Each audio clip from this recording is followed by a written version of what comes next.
Hello po, magandang gabi mga kapatid. Ito po ay inyong lingkod na si Brother June, and this is a Bro Vlog. So ngayon pong gabi mga kapatid, kami po ay nagkatipon-tipon, and this is Bernes po ng araw, at ngayong gabi na to, mayroon po tayong mga kapatid na may mga katanungan. This is the drill, brothers and sisters, that we have a question, and we are giving this question to our tatay Bishop Italio, and each and everyone sa ating bawat mga kapatid dito ay may mga katanungan. Ang tatay natin ang sasagot sa mga tanong natin. Ipinapakilala ko po ngayong gabing ito mga kapatid ang ating Bishop na si Tatay Italio. Po ng ating mga kapatid, ang ating mga brother and sisters na naglilingkod sa ating Panginoon sa Gentiles Bible Study and sa GSBC. Magkakaiba po sila ng mga ng Bible Study mga kapatid, but this is also the willing of the Lord na may bahagi natin sa ating mga kasapi sa ating mga Bible Study yung mga katanungan ng ating mga kapatid, and they are one of the kumbaga sila yung mga frontliner ng mga kapatid natin na nangangailangan ng sagot. And of course we cannot answer these questions by our own idea and desires, but we are also looking these answers in the Bible, at yun ang makapagbigay sa atin yung katanungan na yun makakasagot sa ating lingkod na si ating tatay Ray Italio, ang bishop natin sa GSBC, Jesus Stream of Blessing Christian Church. So, simulan po natin mga kapatid. Sa mga may gustong makatanungan, ibibigay natin sa kanila ang pagkakataon na makapagtanong at sasagutin ng ating bishop. So, stay tuned brothers and sisters, and this is also the one way na para maintindihan at malaman natin kung ano ang kalooban. Amen. So yung mga katanungan ng ating mga kapatid, no, makakasagot ng ating tatay Bishop Ray Italio. At sa lahat ng mga katanungan na ibabahagi ng ating mga kapatid, ito ay nakabase sa salita ng Panginoon, which is the Word of God na nakasulat sa ating Biblia mga kapatid. And the only thing that we can do this was because not only for our knowledge but also for the wisdom that maibabahagi natin sa ating mga kapatid, lalo na sa kasapi natin sa ating mga Bible study. Kung ano man yung mga katanungan na yon, ang tanging makakasagot lang yan ang ating tatay Ray Italio. At mayroon po ako makakilala sa inyo mga kapatid, mga leaders natin sa ating Bible study. I just want to special mention, shout out na rin po sa kanila, sa lahat ng mga leaders na nagpapagal at naglilingkod na maturuan tayo at magabayan tayo sa salita ng Panginoon. So, papakilala ko po ang ating lingkod na si Sister Marlene, si Sister Roxanne, ating kapatid na nasa patient, si Brother Joseph, and nandito po ang kapatid natin na si Kuya Sam. Actually mga kapatid, Kuya Sam will be celebrating his birthday this coming April 7. So, let's greet Brother and Sister happy birthday to other Brother Sam. The rest of them, Sister Karen, Sister Faye, Sister Mary. So nandito po tayo ngayon mga kapatid, at kung natatandaan nyo po sa una nating vlog, nagkaroon tayo ng question and answer sa ating bishop, si Pastor Ray Italio. Mayroon pang nag-response doon mga kapatid, at mayroon po nag-comment. Actually, ang katanungan niya ngayon ay kung totoo ba na nag-exist ang unicorn at saan ba natin ito mahahanap sa Biblia. So, yun po yung katanungan natin tatay, and hopefully, masagot po natin yung katanungan yun according to the Bible. Unicorn. Yes, type of. Hallelujah. Yung salitang, salamat sa tulong mo po, yung salitang unicorn ay hindi natin mababasa sa Biblia. No? Pero makikita natin sa Biblia na kasama siya. Dahil sabi sa Genesis, nung ikayin ng Diyos yung lahat ng bagay, sabi niya sa Genesis chapter 1,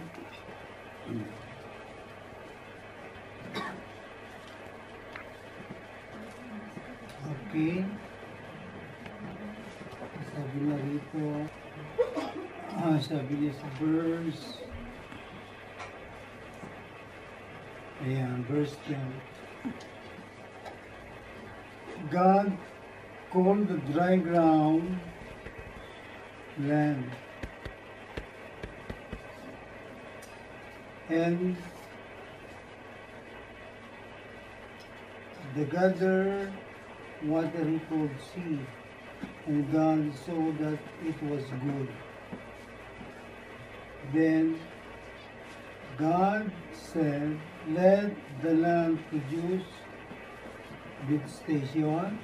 So, sama na lahat ng gulay dyan. Seed-bearing plants and green on the land that bear fruits with seed in it according to their various kind. So verse 12, the land produced vegetation plants bearing seed according to their kind, and trees bearing fruit with seed in it according to their kind. And also was good. And then day 5. Amen.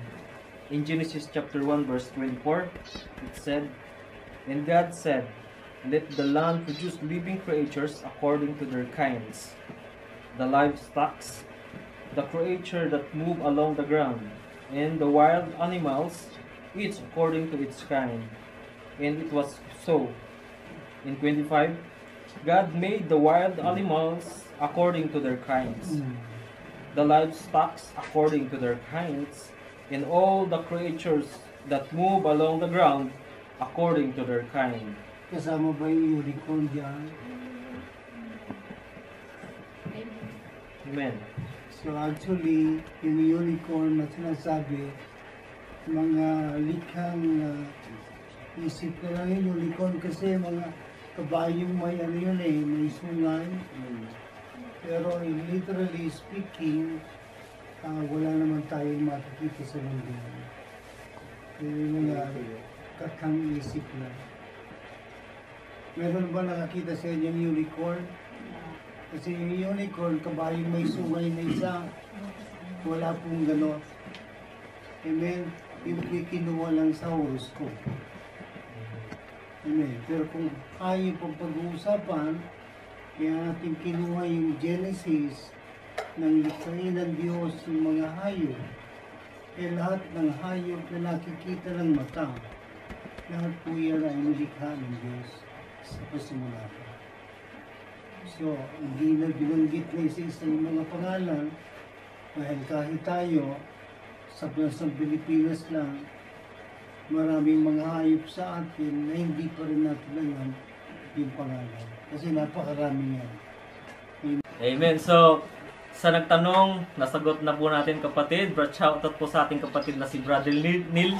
And yun po yung tanong, yung kasagutan po sa tanong natin. So, praise God the Lord dahil ito po ay actually kalooban ng Panginoon na sa bawat isa ay maintindihan natin at hindi tayo nadadaya ng mga sabi-sabi, idea lang ng tao. But it's always according to the will of the Father written in the Bible. So, praise the Lord, Brother Neil, and mabuhay ka po at pagpalain po kayo ng Panginoon. Salamat po sa kayong komento at lahat ng katanungan nyo, sasagutin ulit natin kung magko-comment po ulit kayo sa ating channel na ito. So, please, sa lahat ng mga hindi nakapag-subscribe at hindi po kayo nakapanood or nagkaroon ng katanungan, magkaroon po kayo, mag-comment po kayo dito sa comment down below sa channel na ito, sa video na ito mga kapatid. And lahat po ng yan ay sasagutin po natin Tatay Bishop. So, karagdagang katanungan para sa ating mga kapatid, ipapasa ko po sa mga kasama natin sa ating paglilingkod dito sa kasapi ng ating GSBC. At andito po sila at naghihintay para sa kanilang mga katanungan na sasagutin ng ating tatay. So, ipapasa ko na po sa ating mga kapatid ang kanilang pagkakataon para magkaroon sila ng mga katanungan sa mga sarili nila. Tatanong po ako about sa dream tayo, kung sino ba ang author ng dream natin. It is God or Himself or ini-allow niya ang kalaban or the devil himself, no? Kasi just like in the Genesis 41 Pharaoh has a dream, no? About 7 years of abundance and 7 years of famines. And that was interpreted by God through Joseph. Sa akin naman po, last night, I don't know if it is a nightmare or it is a dream. Kasi all the time na mag-dream ako about sa mga bad spirit, just like Corona, parang hindi ako makagalaw. Gusto kong pailawin lahat ng ilaw sa bahay, pero the last na kwarto namin hindi ko mapailaw. I'm forcing myself, I'm struggling to switch on the light so that the bad spirit will go out. But hindi ko magawa.